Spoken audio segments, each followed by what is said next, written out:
Hello students, welcome to today's class. तो सुनो, आज की इस वीडियो में हम डिस्कस करने वाले हैं क्लास 12 के कंप्यूटर साइंस के एक और इम्पोर्टेंट टॉपिक को, जो कि है फाइल हैंडलिंग। तो क्लास 12 के कंप्यूटर साइंस के सिलेबस में जो फाइल हैंडलिंग का टॉपिक है उसको डिटेल में यहाँ पे कवर किया जाएगा। तो वीडियो को आप लोग ध्यान से देखिएगा। यहाँ पे जितने भी टॉपिक मैंने मेंशन कर रखे हैं, ये सारे टॉपिक जो हैं आज की इस वीडियो में कवर हो जाएंगे। देखिए, टेक्स्ट फाइल को डिस्कस करा जाएगा, बाइनरी फाइल को डिस्कस करा जाएगा और सीएसवी फाइल को डिस्कस करा जाएगा। तीनों ही बहुत इंपॉर्टेंट टॉपिक है और ये आपके बोर्ड एग्जाम में जरूर आपको देखने को मिलेंगे। तो सबसे पहले हम बेसिक कॉन्सेप्ट से स्टार्ट करेंगे कि फाइल्स क्या होती हैं, और उसके बाद में जो फाइल्स के टाइप होते हैं उनको हम वन बाय वन डिस्कस करेंगे और प्रोग्रामिंग वाले कॉन्सेप्ट्स को भी देखेंगे। तो चलिए सबसे पहले जो है डिस्कस कर लेते हैं कि फाइल्स होती क्या है। देखिए, a file is a name location on secondary storage media where data are permanently stored for later access. मतलब फाइल क्या है, एक तरीके से नेम है कहाँ पे, सेकेंडरी स्टोरेज मीडिया पे, जहाँ पे कि डेटा आपका परमानेंटली स्टोर होता है। तो सिंपली जो भी डेटा होगा प्रोग्राम का, वो हमारे उस फाइल में स्टोर हो जाता है, और जब भी हमें उसे एक्सेस करने की रिक्वायरमेंट होती है तो हम जो है उसको एक्सेस कर लेते हैं उस फाइल से। तो ये तो बात हो गई कि फाइल होती क्या है, एक तरीके से कह सकते हैं डेफिनेशन हो गई। अब अगर हम बात करें कौन कौन से टाइप की फाइल्स होती हैं, टाइप्स ऑफ फाइल की अगर हम बात करें तो मेनली टू टाइप्स की फाइल्स होती हैं। कौन कौन सी हैं? एक होती है हमारी टेक्स्ट फाइल और एक होती है बाइनरी फाइल। मतलब कि पाइथन में ये दो मेन टाइप हैं फाइल के। अब अगर बात करें इन दोनों फाइल की कि ये क्या होती हैं, तो देखिए, तो टेक्स्ट फाइल क्या है, एक ह्यूमन रीडेबल कैरेक्टर की फाइल होती है। मतलब कि टेक्स्ट फाइल होती है, उसको आप रीड कर सकते हो, और टेक्स्ट फाइल को आप किसी भी टेक्स्ट एडिटर की हेल्प से ओपन कर सकते हैं, जैसे कि नोटपैड है, वर्डपैड है, इनकी हेल्प से जो है आप इसको ओपन कर सकते हैं। लेकिन अगर हम बात करें बाइनरी फाइल्स की, तो बाइनरी फाइल जो है वो ह्यूमन रीडेबल फाइल नहीं होती है। मतलब कि इन फाइल को आप डायरेक्टली रीड नहीं कर सकते, और ना ही आप टेक्स्ट एडिटर की हेल्प से इनको रीड कर पाएंगे। तो बाइनरी फाइल के कंटेंट को रीड करने के लिए, मतलब कि एक्सेस करने के लिए, आपको स्पेसिफिक टाइप के प्रोग्राम की रिक्वायरमेंट होती है, जिसकी हेल्प से जो है आप इसके कंटेंट को एक्सेस कर सकते हैं। तो ये दो टाइप होते हैं फाइल्स के। आई होप आपको इतनी चीज़ समझ में आ गई होगी। तो चलिए अब जो है हम दोनों ही टाइप की फाइल्स को डीपली डिस्कस करते हैं। मतलब कि यहाँ पे दोनों ही टाइप की फाइल को हम डिस्कस करने वाले हैं वन बाय वन। तो पहले डिस्कस करते हैं हम टेक्स्ट फाइल को। तो देखिए, बात करते हैं टेक्स्ट फाइल की। देखिए, टेक्स्ट फाइल जो है वो सीक्वेंस ऑफ कैरेक्टर्स होती है। अब ये जो कैरेक्टर्स हैं, इनमें क्या क्या चीज़ें हो सकती हैं? इनमें आपके अल्फ़ाबेट हो सकते हैं, नंबर्स हो सकते हैं, या फिर स्पेशल सिंबल्स हो सकते हैं। मतलब कि जो स्पेशल कैरेक्टर्स होते हैं वो भी हमारे टेक्स्ट फाइल में हो सकते हैं। तो टेक्स्ट फाइल में इस टाइप के कैरेक्टर्स का सीक्वेंस रहता है। तो कुछ फाइल जिनकी की एक्सटेंशन होती है .txt, .py, .csv, वो एग्जाम्पल है टेक्स्ट फाइल्स के। मतलब कि .txt वाली जो फाइल्स होती हैं वो हमारी टेक्स्ट फाइल होती हैं, .py एंड .csv वाली भी टेक्स्ट फाइल होती हैं। अब देखिए, यहाँ पे हो सकता है आप लोगों के माइंड में डाउट आ रहा हो कि .py वाली फाइल जो होती हैं वो तो हमारी पाइथन फाइल होती हैं, तो ये टेक्स्ट फाइल कैसे हो गई? देखिए, एक तरीके से .py फाइल भी जो है हमारी टेक्स्ट फाइल होती हैं, क्योंकि वहाँ पे जो भी प्रोग्राम में हम कोड लिखते हैं वो हमारा क्या होता है, एक तरीके के टेक्स्ट ही होते हैं। अगर आप किसी भी py फाइल को टेक्स्ट एडिटर में ओपन करेंगे तो वो ओपन हो जाएगी। वहाँ पे जो है आपको टेक्स्ट देखने को मिल जाएंगे, जो कोड आपने लिखा होगा वो कोड आपको देखने को मिल जाएगा। तो वो भी हमारे एक तरीके की टेक्स्ट फाइल ही होती है। तो टेक्स्ट फाइल को जो है आप टेक्स्ट एडिटर की हेल्प से ओपन कर सकते हैं। जैसे कि नोटपैड है, तो नोटपैड क्या है, एक टेक्स्ट एडिटर है, इसकी हेल्प से जो है आप टेक्स्ट फाइल को ओपन कर सकते हैं। तो जब भी आप टेक्स्ट फाइल को ओपन करते हैं तो वहाँ पे जो है आपको लाइंस देखने को मिल जाती हैं टेक्स्ट की। हालांकि जो लाइन है, मतलब कि जो टेक्स्ट लिखे हुए होते हैं वो जैसे आपको दिख रहे होते हैं उस तरीके से स्टोर नहीं होते हैं। कंप्यूटर में किस तरीके से स्टोर होते हैं, वो होते हैं हमारे सीक्वेंस ऑफ बाइट, मतलब कि 0 और 1 की फॉर्म में स्टोर होते हैं। लेकिन जैसा कि मैंने आपको बताया, टेक्स्ट फाइल जो होती हैं वो आपकी ह्यूमन रीडेबल फाइल होती हैं। इनको जो है आप डायरेक्टली रीड कर सकते हैं, किसी भी टेक्स्ट एडिटर में ओपन करके इनको रीड कर सकते हैं। तो टेक्स्ट फाइल में किस तरीके से इन्फॉर्मेशन स्टोर होती है, मतलब कि जो कैरेक्टर्स होते हैं वो किस तरीके से स्टोर होते हैं। देखिए, यहाँ पे जो इन्फॉर्मेशन होती है वो स्टोर होती है in the form of stream, जैसा कि मैंने बताया आपको, बाइट की फॉर्म में स्टोर होती है। और यहाँ पे इन्फॉर्मेशन को यूज करने के लिए यूज किया जाता है ASCII कोड को या फिर यूनिकोड को। तो ये जो है इनकोडिंग स्कीम होती हैं, जो कि मैंने आपको क्लास 11th में पढ़ाई थी, तो आपको याद होगा। मैंने आपको बताया था कि जितने भी अल्फाबेट होते हैं उनके लिए क्या होते हैं, फिक्स यूनिकोड कैरेक्टर होते हैं। मतलब कि एक नंबर फिक्स होता है, एस की वैल्यू मैंने बताई थी, एस की वैल्यू एक नंबर होता है जो कि पर्टिकुलर कैरेक्टर के लिए फिक्स्ड होता है।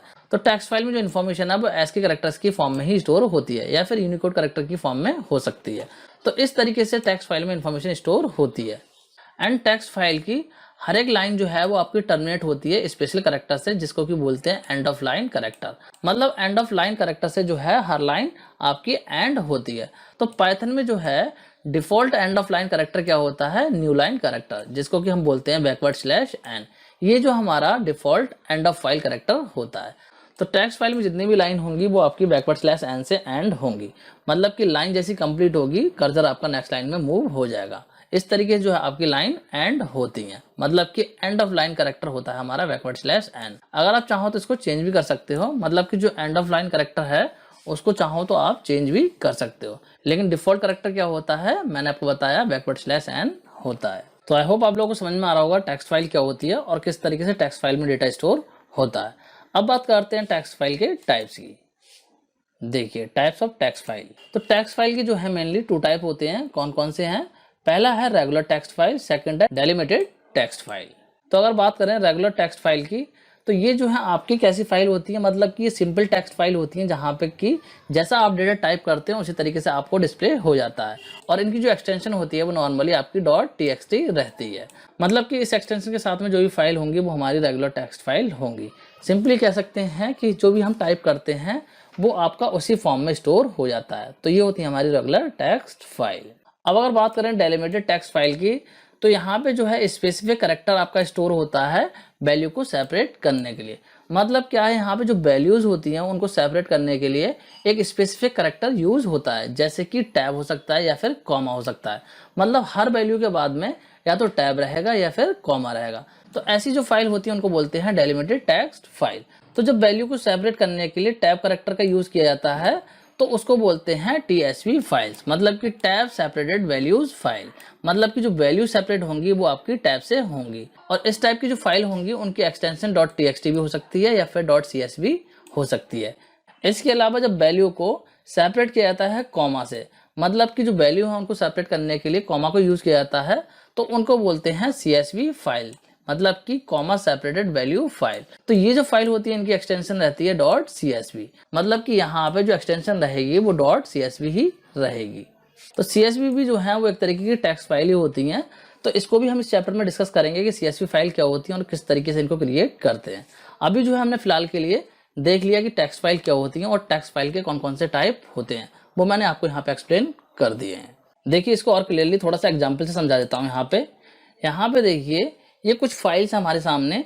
मान लीजिए कंप्यूटर पर 3 फाइल्स हैं, एक में डेटा इस तरीके से स्टोर किया हुआ है, एक में इस तरीके से और एक में इस तरीके से है। तो यहाँ पे देखिए नॉर्मल फाइल है, मतलब कि यहाँ पे देखिए कोई भी स्पेशल कैरेक्टर यूज नहीं हो रहा है यहाँ पे वैल्यू को सेपरेट करने के लिए। तो ये हो गई हमारी नॉर्मल टेक्स्ट फाइल। अब यहाँ पे देखिए अगर बात करें हम इस वाले की, तो यहाँ पे देखिए वैल्यू किस तरीके से सेपरेट हो रही है। यहाँ पे जो है वैल्यू सेपरेट हो रही है कॉमा से। देखिए हर एक वैल्यू के बाद में कॉमा लगा हुआ है, यहाँ पे चेक कीजिए हर एक के बाद में यहाँ पे कॉमा लग रहा है। तो ये जो हमारा टाइप है CSV फाइल का। और अगर हम बात करें इस वाले की, तो यहाँ पे देखिए वैल्यू सेपरेट हो रही है टैब के स्पेस से। देखिए हर वैल्यू के बाद में एक टैब का स्पेस है, तो इसको बोलेंगे TSV फाइल। मतलब कि यहाँ पे जो वैल्यू स्टोर हो रही है वो टैब के स्पेस से स्टोर हो रही है। तो इस तरीके से इनमें से किसी भी फॉर्मेट में टेक्स्ट फाइल स्टोर हो सकती है। तो आई होप आप लोग को टेक्स्ट फाइल का कॉन्सेप्ट समझ में आ गया होगा कि टेक्स्ट फाइल क्या होती है और टेक्स्ट फाइल के टाइप क्या क्या होते हैं। अब देखिए बाइनरी फाइल को थोड़ा सा और डिस्कस कर लेते हैं, जिससे कि आपको क्लैरिटी मिल सके कि टेक्स्ट फाइल और बाइनरी फाइल में क्या डिफरेंस होता है। यहाँ पे देखिए अभी मैं थ्योरेटिकल चीज़ें समझा रहा हूँ, इसके बाद में दोनों ही टाइप की फाइल जो हमारी टेक्स्ट फाइल और बाइनरी फाइल को हम प्रैक्टिकली भी देखेंगे कि किस तरीके से पाइथन प्रोग्राम की हेल्प से हम क्रिएट कर सकते हैं। तो दोनों टाइप की फाइल को हम प्रैक्टिकली प्रॉपर तरीके से करने वाले हैं। तो अभी जो है फिलहाल हम बाइनरी फाइल को डिस्कस कर लेते हैं थोड़ा सा और। तो देखिए बाइनरी फाइल में भी जो हमारा डेटा स्टोर होता है वो भी हमारा बाइट की फॉर्म में होता है, मतलब 0 और 1 की फॉर्म में स्टोर होता है। लेकिन यहाँ पर टेक्स्ट फाइल की तरह डेटा जो आपका रिप्रेजेंट होता है वो एस की वैल्यू में नहीं होता है, मतलब कि एस के कैरेक्टर में यहाँ पे डेटा रिप्रेजेंट नहीं होता है। जैसा कंटेंट होता है वैसा ही यहाँ पे रिप्रेजेंट होता है, मतलब कि जो एक्चुअल कंटेंट होता है वही आपका बाइनरी फाइल में रिप्रेजेंट होता है। जैसे कि इमेज है, ऑडियो है, वीडियो है, इस टाइप के डेटा को हम बाइनरी फाइल में स्टोर कर सकते हैं। तो जैसा कि मैंने आपको बताया कि बाइनरी फाइल जो होती हैं वो ह्यूमन रीडेबल फाइल नहीं होती हैं, मतलब इनको आप डायरेक्टली रीड नहीं कर सकते। अगर आप बाइनरी फाइल को ओपन करने की कोशिश करेंगे टेक्स्ट एडिटर की हेल्प से, तो आपको जो है गार्बेज वैल्यू देखने को मिलेंगी, मतलब कुछ अजीब सी वैल्यू आपको देखने को मिलेंगी जो कि आपको समझ में नहीं आएंगी। अब देखिए टेक्स्ट फाइल और जो बाइनरी फाइल्स दोनों ही तरीके की जो फाइल्स हैं, इन पर अगर हमें वर्क करना है, मतलब किसी भी तरीके का वर्क करना है, अगर हमें डेटा डालना है या डेटा को मॉडिफाई करना है, किसी भी तरीके का वर्क करना है, तो सबसे पहले हमें इन्हें ओपन करना पड़ता है। तो इसी कॉन्सेप्ट को हम समझते हैं कि किस तरीके से हम पाइथन में फाइल को ओपन करते हैं। तो सबसे पहले हम देखेंगे कि फाइल को किस तरीके से ओपन किया जाता है, क्योंकि अगर आपको किसी टेक्स्ट फाइल को या फिर बाइनरी फाइल को राइट करना है या फिर रीड करना है, तो सबसे पहले जो आपको उस फाइल को ओपन करना पड़ता है। तो यहाँ पे जो हम इसी चीज़ को डिस्कस करते हैं कि किस तरीके से हम फाइल को ओपन करते हैं। तो कोई फाइल ओपन करने के लिए आपको जो है रिक्वायरमेंट होगी यूज़ करने की एक फंक्शन की, जो कि होता है ओपन फंक्शन। पाइथन में एक ओपन फंक्शन होता है जिसकी हेल्प से जो है आप फाइल को ओपन कर सकते हैं। कोई सी भी फाइल को ओपन कर सकते हैं, चाहे वो आपकी बाइनरी फाइल हो, चाहे वो आपकी टेक्स्ट फाइल हो। तो इस फंक्शन का सिंटैक्स क्या है, देखिए इस तरीके से आप इसको यूज़ करेंगे। यहाँ पे सबसे पहले आप लिखेंगे फाइल ऑब्जेक्ट, उसके बाद में इक्वल का साइन लगा के आप लिखेंगे ओपन फंक्शन, और ओपन फंक्शन के अंदर आप देंगे फाइल का नेम। जिस फाइल को भी आप ओपन करना चाहते हैं उस फाइल का नेम देंगे, या फिर आप जो है इसको इस तरीके से भी लिख सकते हैं। फाइल ऑब्जेक्ट लिखेंगे, इक्वल लगाएंगे, ओपन फंक्शन लिखेंगे और ओपन फंक्शन के अंदर फाइल का नेम देंगे। देन कॉमा लगा के जो है आप एक्सेस मोड बताएंगे कि जो आपकी फाइल है वो आप कौन से मोड में एक्सेस करना चाहते हैं। जैसे कि यहाँ पे एग्जांपल में समझिए, मैंने यहाँ पे file1 के नाम से एक ऑब्जेक्ट लिया है। मतलब ऑब्जेक्ट क्या है, एक तरीके से ये वेरिएबल होता है। तो यहाँ पे आपको एक वेरिएबल बना लेना होता है जिसको कि हम बोलते हैं फाइल ऑब्जेक्ट। फिर इक्वल का साइन लगा के ओपन फंक्शन लिखना होता है और उसके बाद में जो है आपको फाइल का नेम देना होता है। तो यहाँ पे मान लीजिए मेरे पास में student.txt नाम से एक फाइल है, उसको मैं ओपन करना चाहता हूँ। तो यहाँ पे जो है मैंने student.txt इस तरीके से लिख दिया और इसको आप लिखेंगे डबल कोड में। तो इस तरीके से जब आप लिखेंगे अपने प्रोग्राम में, तो ये फाइल जो होगी वो आपके प्रोग्राम में ओपन हो जाएगी। या फिर इसको इस तरीके से भी लिख सकते हैं। देखिए बाकी सारी चीजें सेम ही है यहाँ पे, बस यहाँ पे क्या कर दिया है मैंने, एक्सेस मोड बता दिया है। तो यहाँ पे एक्सेस मोड मैंने दे दिया आर। आर का मतलब होता है कि जो फाइल है वो रीडिंग मोड में ओपन कर रहा हूँ। मतलब कि यहाँ पे जो फाइल है इस पर सिर्फ और सिर्फ मैं रीडिंग ऑपरेशन परफॉर्म करना चाहता हूँ। मतलब कि फाइल से सिर्फ और सिर्फ मुझे डेटा को रीड करना है। तो यहाँ पे मैंने लिख दिया है एक्सेस मोड। अब देखिए फाइल को ओपन करते टाइम आप एक्सेस मोड नहीं लिखते हैं कि आप किस मोड में एक्सेस कर रहे हैं। तो बाय डिफॉल्ट आपकी फाइल जो है वो रीडिंग मोड में एक्सेस होती है। तो जब आप इस तरीके से अपने प्रोग्राम में ओपन फंक्शन को यूज करते हैं, तो ओपन फंक्शन क्या करता है, फाइल ऑब्जेक्ट को रिटर्न कर देता है। कहाँ पे रिटर्न करता है, यहाँ पे जो वेरिएबल लिखा रहता है, जैसे कि मैंने यहाँ पे लिखा है फाइल1 और फाइल2, इनको जो है फाइल ऑब्जेक्ट को ही रिटर्न कर देता है। इसीलिए हम इन वेरिएबल को ही फाइल ऑब्जेक्ट बोलने लगते हैं। तो फाइल ऑब्जेक्ट को जो है हम फाइल हैंडल भी बोलते हैं। It is also called file handle. अब बात करते हैं कि कौन कौन से फाइल के मोड होते हैं जिनमें कि आप किसी भी फाइल को पाइथन प्रोग्राम में ओपन कर सकते हैं। तो बात करते हैं कौन कौन से ओपनिंग मोड होते हैं। देखिए, तो पहला फाइल ओपनिंग मोड है आर, जिसको कि मैं आपको ऑलरेडी एक्सप्लेन कर चुका हूं। इस मोड से क्या होता है, जो फाइल होती है वो आपकी रीडिंग मोड में ओपन होती है। मतलब कि फाइल को अगर आपको सिर्फ रीडिंग पर्पस के लिए ओपन करना है तो आप करेंगे आर मोड में। इस मोड में सिर्फ और सिर्फ फाइल आपकी रीडिंग पर्पस के लिए ओपन होती है। यहाँ पे जो है आप राइट ऑपरेशन परफॉर्म नहीं कर पाएंगे। तो ये जो हमारा डिफॉल्ट मोड होता है, मतलब कि अगर आपने फाइल को ओपन करते टाइम कोई भी मोड डिफाइन नहीं करा तो बाय डिफॉल्ट आपकी फाइल जो होगी वो रीड मोड में ही ओपन होगी। मतलब कि आर मोड में आपकी ओपन हो जाएगी। और इस मोड में फाइल को ओपन करते टाइम आपकी फाइल ऑलरेडी बनी हुई होनी चाहिए। अगर बनी हुई नहीं होगी तो आपको एरर देखने को मिलेगा। आपको वहां पे एरर मिलेगा फाइल नॉट फाउंड, मतलब कि जिस फाइल को एक्सेस करने की कोशिश कर रहे हैं वो आपकी बनी हुई नहीं है। तो इसीलिए इस मोड में फाइल को एक्सेस करने से पहले चेक कर लें कि वो फाइल आपकी ऑलरेडी बनी हुई है या नहीं है। और अगर हम बात करें फाइल ऑफसेट की पोजीशन की, कि इस मोड में क्या पोजीशन होती है, तो इस मोड में जो है पोजीशन होती है आपकी बिगिनिंग में। अब देखिए फाइल ऑफसेट का मतलब क्या है, फाइल ऑफसेट का मतलब है यहाँ पे फाइल पॉइंटर से। जो फाइल पॉइंटर होता है वो आपका स्टार्टिंग में रहता है फाइल के। और देखिए बाइनरी फाइल के लिए जो मोड होता है वो होता है हमारा आरबी। तो ये दोनों मोड ही सेम है, मतलब आर और आरबी का मतलब सेम ही है। ये हमारा टेक्स्ट फाइल के लिए है और ये हमारा बाइनरी फाइल के लिए होता है। अब बात करते हैं सेकंड मोड की, जो कि हमारा डब्ल्यू, और बाइनरी फाइल में ये होता है डब्ल्यूबी। तो दोनों ही मोड सेम होते हैं। ये हमारा टेक्स्ट फाइल के लिए होता है और ये हमारा बाइनरी फाइल के लिए होता है। तो ये मोड किस काम के लिए होता है, ये मोड जो है हमारा फाइल को ओपन करता है राइटिंग मोड में। मतलब कि अगर आपको फाइल को राइट करना है तो आप करेंगे डब्ल्यू की हेल्प से या फिर डब्ल्यूबी की हेल्प से। डब्ल्यूबी की हेल्प से किस फाइल को करेंगे, बाइनरी फाइल को, और टेक्स्ट फाइल को ओपन करेंगे आप डब्ल्यू की हेल्प से। और देखिए इस मोड में जब आप फाइल को ओपन करते हैं तो फाइल अगर आपकी ऑलरेडी बनी हुई है तो होगा क्या, जो कंटेंट होगा वो आपका ओवर रिटर्न हो जाएगा। मतलब कि फाइल में जो कंटेंट ऑलरेडी है वो आपका हट जाएगा और जो न्यू कंटेंट आप डालेंगे वो ऐड हो जाएगा। मान लीजिए आपकी फाइल में पहले से 4 लाइन लिखी हुई हैं, लेकिन आपने फाइल को ओपन करा इस मोड में और उसके बाद में आपने एक लाइन लिख दी, तो जो पुरानी आपकी 4 लाइन है वो हट जाएंगी। न्यू लाइन जो आपने एक ऐड करी है वो आपकी आ जाएगी। एंड इसके अलावा जब आप फाइल को इन मोड में ओपन करते हैं तो फाइल अगर आपकी ऑलरेडी बनी हुई है तो आपकी वही फाइल ओपन हो जाएगी, और अगर बनी हुई नहीं है तो उस केस में क्या होगा, न्यू फाइल क्रिएट हो जाएगी। जो भी आपने फाइल का नाम दिया होगा उस नेम से आपकी न्यू फाइल क्रिएट हो जाएगी। और इसमें जो फाइल पॉइंटर की पोजीशन होती है वो भी हमारी बिगिनिंग में रहती है। इसीलिए क्या होता है, जो कंटेंट होता है वो ओवर रिटर्न हो जाता है। स्टार्टिंग से यहाँ पे डेटा राइट होता है। अब बात करते हैं नेक्स्ट मोड की, जो कि हमारा ए और बाइनरी फाइल के लिए होता है ए बी। दोनों ही मोड सेम होते हैं। तो इन मोड का काम क्या होता है, ये मोड जो है फाइल को ओपन करते हैं अपेंड मोड में। अपेंड मोड का मतलब क्या होता है, अपेंड मोड जो है वो इसलिए यूज होता है कि मान लीजिए आपकी फाइल में ऑलरेडी कुछ डेटा है और आप चाहते हैं वो डेटा डिलीट ना हो, उसके आगे से कुछ और डेटा आप ऐड करना चाहते हैं, मतलब अपेंड करना चाहते हैं, तो उस केस में जो है आपको फाइल को ओपन करना पड़ेगा अपेंड मोड में। तो बाइनरी फाइल को अपेंड करने के लिए आपको लिखना होगा AB, और टेक्स्ट फाइल को अपेंड करने के लिए आप लिखेंगे A। तो इस मोड में ओपन करते टाइम अगर आपकी फाइल ऑलरेडी बनी हुई है तो वही ओपन होगी, उसी में ऐड हो जाएगा। और अगर आपकी फाइल बनी हुई नहीं है तो क्या होगा, यहाँ पे भी आपकी एक न्यू फाइल क्रिएट हो जाएगी और उसमें जो भी डेटा आप डालेंगे वो ऐड हो जाएगा। अगर बनी हुई है ऑलरेडी तो क्या होगा, वहीं पे आपका डेटा ऐड हो जाएगा, जितना भी डेटा उसमें ऐड किया हुआ होगा उसके आगे से न्यू डेटा ऐड हो जाएगा। और इस मोड में जो फाइल पॉइंटर की पोजीशन होती है वो आपकी रहती है एंड ऑफ द फाइल, इसीलिए यहाँ पर डेटा जो है ओवरराइट नहीं होता है, मतलब कि जहाँ पे फाइल एंड हो रही होती है उसी के आगे से न्यू डेटा ऐड होना स्टार्ट हो जाता है। तो फाइल पॉइंटर की पोजीशन एंड में रहती है इस मोड में। तो आई होप आप लोगों को तीनों मोड समझ में आगे होंगे। इसके अलावा भी कुछ और मोड होते हैं, उनको भी डिस्कस कर लेते हैं। कौन कौन से हैं? नेक्स्ट मोड है हमारा R+, और बाइनरी फाइल के लिए आप लिख सकते हैं R+B, या फिर सिंपली आप लिख सकते हैं RB+। इस तरीके से आप लिख देंगे। तो इस मोड से होता क्या है, इस मोड से जो फाइल होती है वो आपकी दोनों ही मोड में ओपन होती है, मतलब कि रीड और राइट दोनों ही मोड में आपकी फाइल ओपन हो जाती है।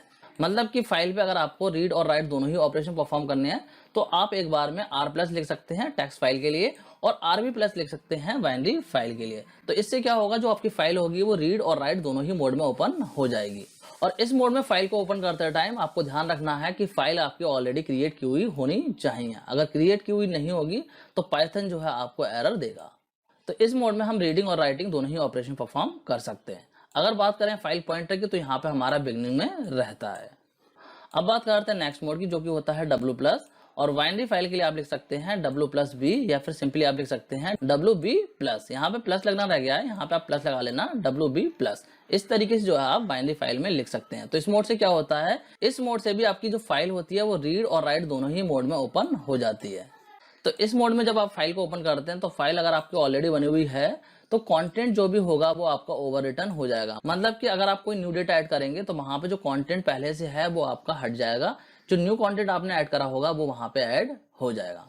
और अगर आपकी फाइल जो है वो पहले से बनी हुई नहीं होगी तो क्या होगा, न्यू फाइल क्रिएट हो जाएगी। अगर पहले से बनी हुई है तो वही फाइल ओपन होगी, और अगर नहीं बनी हुई है तो क्या होगा, न्यू फाइल उसी नाम से क्रिएट हो जाएगी।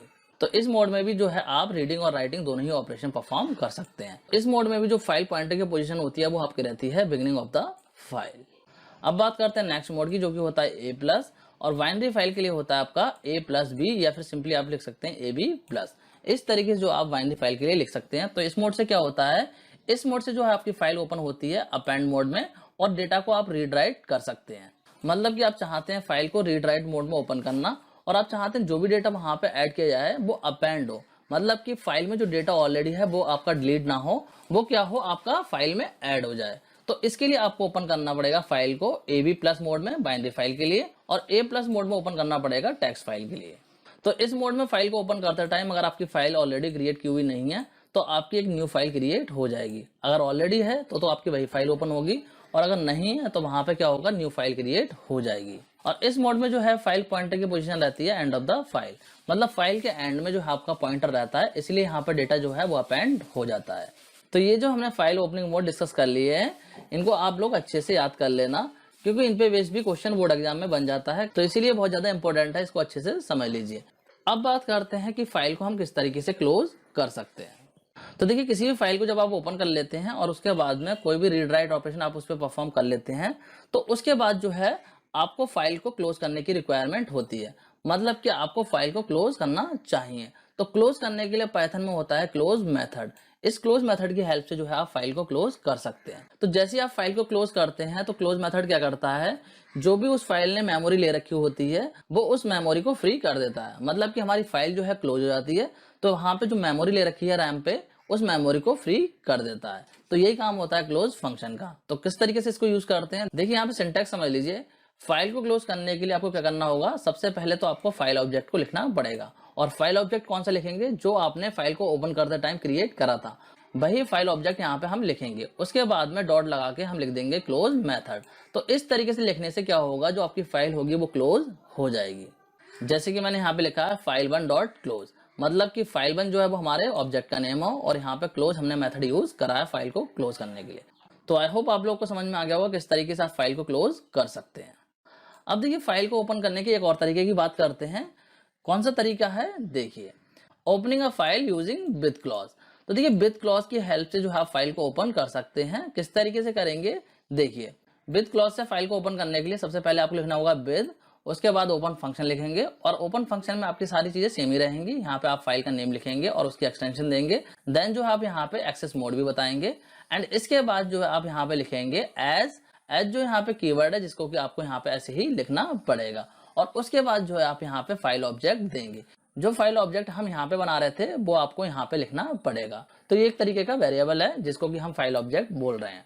तो देखिए अगर हम बात करें विद क्लॉज जो है इससे फाइल को ओपन करने का एडवांटेज क्या है, तो इससे फाइल को ओपन करने का एडवांटेज ये है कि आपको जो है फाइल को क्लोज करने की रिक्वायरमेंट नहीं होती है। मतलब जो फाइल है वो आपकी ऑटोमेटिक क्लोज हो जाती है। जैसे कि हम फाइल को क्लोज कर रहे थे क्लोज मेथड की हेल्प से, वो हमें करने की रिक्वायरमेंट नहीं होगी अगर जो है हम फाइल को ओपन करते हैं विद क्लॉज की हेल्प से। जैसे कि यहाँ पे एग्जाम्पल में देखिए मैंने यहाँ पे लिखा है विद ओपन, उसके बाद में फाइल का नेम दिया है, मैंने फाइल का नेम दिया है माई फाइल और किस टाइप की फाइल है, टेक्स्ट फाइल है, तो यहाँ पे लिख दिया मैंने txt। इसके बाद में मैंने बताया यहाँ पे इस फाइल को मैं ओपन कर रहा हूँ R+ मोड में, मतलब कि रीडिंग और राइटिंग दोनों ही मोड में मैं इसको ओपन करना चाहता हूँ। तो यहाँ पे मैंने लिख दिया R+ और यहाँ पे लिखा है as my object. My object जो है मेरा वेरिएबल का नेम है, मतलब कि यहाँ पे क्या होगा फाइल ऑब्जेक्ट जो होगा यहाँ पे स्टोर हो जाएगा। तो इस तरीके से भी आप फाइल को ओपन कर सकते हैं। अब हम देखेंगे कि किस तरीके से हम फाइल को ओपन करने के बाद में उसमें जो है रीड राइट ऑपरेशन परफॉर्म कर सकते हैं। कि अगर हमें डेटा को रीड करना हो तो किस तरीके से करेंगे या फिर डेटा को राइट करना हो तो वो किस तरीके से करेंगे। तो पहले हम बात करेंगे टेक्स्ट फाइल की। तो चलिए पहले देखते हैं हम किस तरीके से टेक्स्ट फाइल को हम राइट कर सकते हैं। मतलब कि टेक्स्ट फाइल पे अगर हमें कुछ राइट करना हो तो किस तरीके से करेंगे। मतलब कि जो पाइथन प्रोग्राम होता है हमारा उसकी हेल्प से किस तरीके से हम टेक्स्ट फाइल में डेटा को राइट कर सकते हैं कि जो भी आपका प्रोग्राम चले और जो भी प्रोग्राम में आप डेटा एंटर करें वो आपका टेक्स्ट फाइल में स्टोर हो जाए। तो इस काम को किस तरीके से करेंगे चलिए समझ लेते हैं। तो देखिए सबसे पहले आप फाइल को ओपन कर लेंगे और ओपन करने के बाद जो है हम फाइल पे राइट ऑपरेशन परफॉर्म करेंगे। तो राइट ऑपरेशन को परफॉर्म करने के लिए पाइथन में होते हैं दो मेथड। कौन कौन से मेथड है, पहला है राइट और सेकंड है राइट लाइन्स। इनकी हेल्प से जो है आप डेटा को राइट कर सकते हैं। तो राइट मेथड जो होता है वो सिंगल स्ट्रिंग को राइट करने के लिए होता है और जो राइट लाइन्स मेथड है ये आपके स्ट्रिंग के सीक्वेंस को राइट करने के लिए यूज होता है। तो चलिए इन दोनों मेथड को वन बाय वन डिस्कस करते हैं और देखते हैं इन दोनों मेथड से किस तरीके से हम फाइल में डेटा को राइट करेंगे। तो पहले बात करते हैं राइट मेथड की कि राइट मेथड की हेल्प से हम किस तरीके से डेटा को राइट करेंगे। तो चलिए इस प्रोग्राम की हेल्प से समझते हैं। देखिए ये रहा हमारा प्रोग्राम। तो देखिए इस प्रोग्राम में मैंने करा क्या है, यहाँ पे सबसे पहले मैंने फाइल को ओपन करा है और फाइल को ओपन करने के लिए क्या करा है, मैंने यहाँ पे एक वेरिएबल ले लिया है और ओपन फंक्शन की हेल्प से यहाँ पे फाइल को ओपन कर लिया है। और कौन से मोड में करा है, मैंने करा है राइट मोड में। मतलब कि मैं फाइल में राइट करना चाहता हूँ, जो पुराना डेटा है उसको मैं डिलीट करना चाहता हूँ और मैं चाहता हूँ न्यू डेटा को ऐड करना। तो जिस फाइल को मैं ओपन कर रहा हूँ उसका नेम है माई फाइल और कैसी फाइल है, टेक्स्ट फाइल है। तो यहाँ पे इस तरीके से मैंने डबल कोड में लिख दिया है myfile.txt और यहाँ पे मैंने w लिख दिया है क्योंकि मैं इसे राइट मोड में एक्सेस कर रहा हूँ। तो इस तरीके से हमारी फाइल ओपन हो जाएगी और फाइल ऑब्जेक्ट कहाँ चला जाएगा, इस वाले वेरिएबल में जो माई ऑब्जेक्ट के नाम से मैंने वेरिएबल लिया है यहाँ पे चला जाएगा हमारा फाइल ऑब्जेक्ट। तो यहाँ पे वेरिएबल का नाम आप कुछ भी रख सकते हो। तो आप कह सकते हो ये क्या हो गया, हमारा एक तरीके से फाइल ऑब्जेक्ट हो गया। अब इतना करने के बाद में देखिए मैंने क्या लिखा है, यहाँ पे जो ऑब्जेक्ट है हमारा फाइल ऑब्जेक्ट उसकी हेल्प से ही हम डेटा को डालेंगे। तो सबसे पहले मैंने लिखा है फाइल ऑब्जेक्ट का नेम। यहाँ पे जो भी आपका वेरिएबल होगा, मतलब जो भी फाइल ऑब्जेक्ट होगा, यहाँ पे जिस वेरिएबल में भी यहाँ पे फाइल ऑब्जेक्ट आ रहा होगा उसी को आपको यहाँ पे लिखना पड़ेगा। तो मैंने लिख दिया माई ऑब्जेक्ट और फिर लिखा है डॉट राइट। अब मैं राइट मेथड की हेल्प से यहाँ पे डेटा को डाल रहा हूँ। तो फाइल ऑब्जेक्ट का यूज कर रहा हूँ और राइट मेथड का यूज कर रहा हूँ डेटा को डालने के लिए। तो इस राइट मेथड के अंदर मैंने देखिए एक स्ट्रिंग पास कर दिया, hello welcome to Python programming, now you are learning about file. इस तरीके से मैंने एक लाइन यहाँ पे पूरी लिख दी है।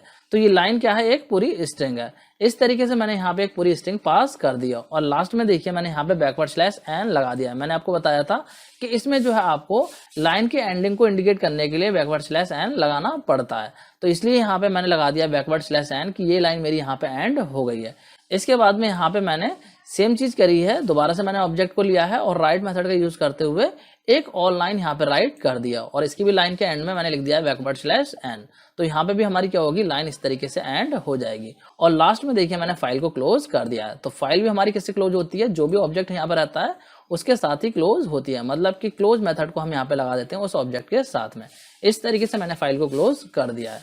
तो अब क्या होगा, जैसे हम इस प्रोग्राम को रन करेंगे तो आपका आउटपुट में कुछ भी नहीं आएगा, क्योंकि हमने डेटा को राइट करा है। आउटपुट में हमें कुछ भी देखने को नहीं मिलेगा, बस आपको ब्लैंक स्क्रीन देखने को मिलेगी, मतलब कोई एरर नहीं मिलेगा। बस क्या है, वहां पे आपको ब्लैंक स्क्रीन देखने को मिलेगी, क्योंकि आपका डेटा सक्सेसफुली राइट हो चुका है। किस पे, जो माई फाइल के नेम से टेक्स्ट फाइल है उस पर हमारा डेटा राइट हो चुका है।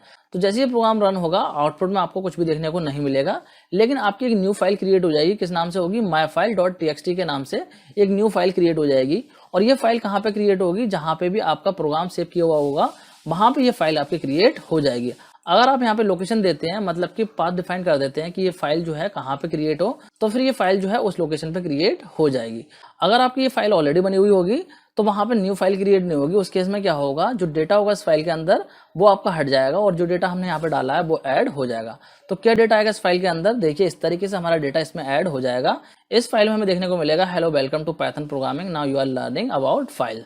एक लाइन आपको इस तरीके से मिलेगी और सेकंड लाइन मिलेगी आपको, now you are learning about files.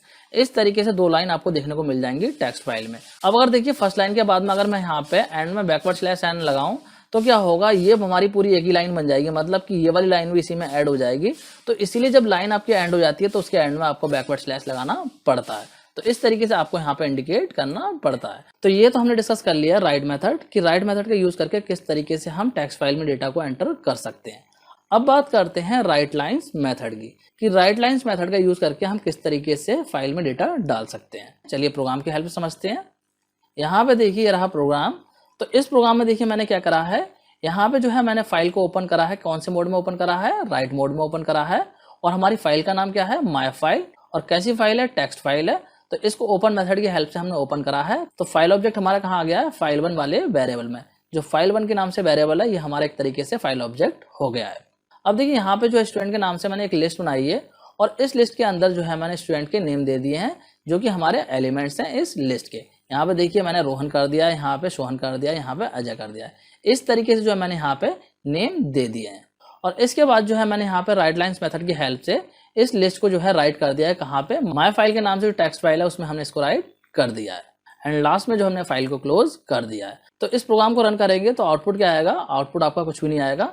बस होगा क्या, जो हमारा डेटा है, मतलब कि जो लिस्ट है इसके अंदर जो डेटा हमने दिया है वो हमारा कहाँ पे राइट हो जाएगा, इस वाली फाइल में राइट हो जाएगा। देखिए यहाँ पे दिखाता हूँ। इस तरीके जो हमारी फाइल है myfile.txt, इसके अंदर हमारा डेटा आ जाएगा। क्या क्या नेम आएंगे, रोहन आ जाएगा, सोहन आ जाएगा और अजय इस तरीके से आ जाएगा।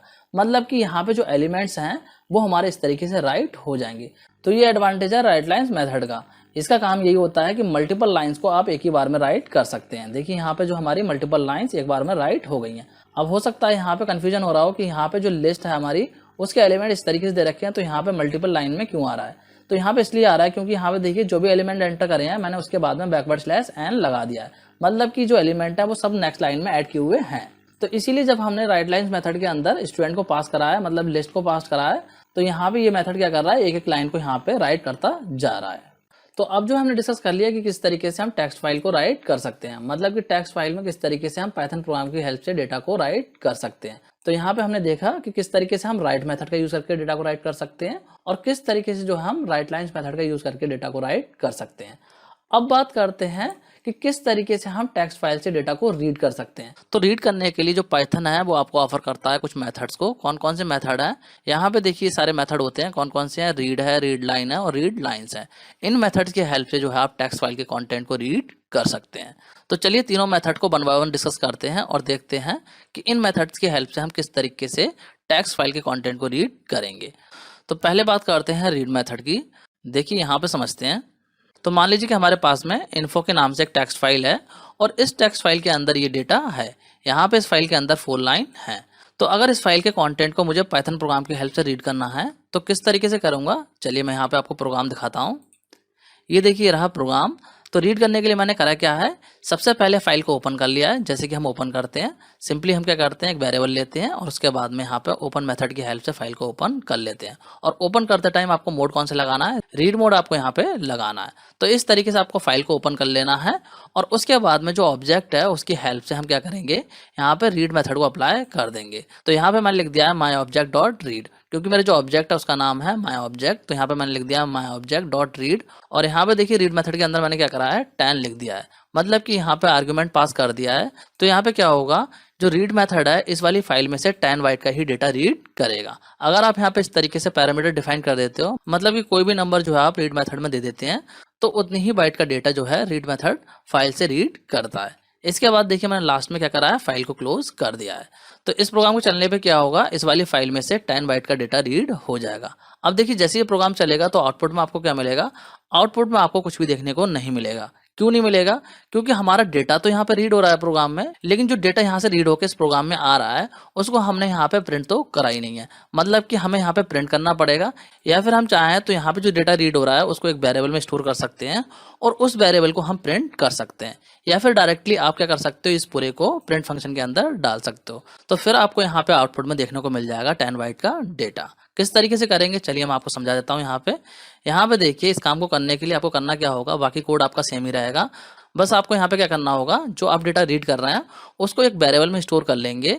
तो इस वेरिएबल के अंदर अब डेटा क्या आ जाएगा, 10 बाइट का डेटा आ जाएगा। जब आप इसको प्रिंट करेंगे तो आउटपुट में आपको इस तरीके से 10 बाइट का डेटा देखने को मिल जाएगा। देखिए यहाँ पे काउंट कर लेते हैं कितने बाइट का डेटा आ रहा है, 1 2 3 4 5 6 7 8 9 एंड 10। यहाँ पे देखिए इसके बाद में स्पेस है तो ये स्पेस भी आ रहा है, मतलब कि स्पेस को भी यहाँ पे बाइट में काउंट किया जाता है। तो यहाँ पे एक स्पेस और आ रहा है, इसलिए यहाँ पे हमें डिस्प्ले नहीं हो रहा है, स्पेस हमारा एक यहाँ पे आ रहा है। तो यहाँ पे जो है टोटल 10 बाइट का डेटा डिस्प्ले हो गया है। तो इस तरीके से जो आप स्पेसिफाइड बाइट का डेटा रीड मेथड की हेल्प से रीड कर सकते हैं पाइथन प्रोग्राम में।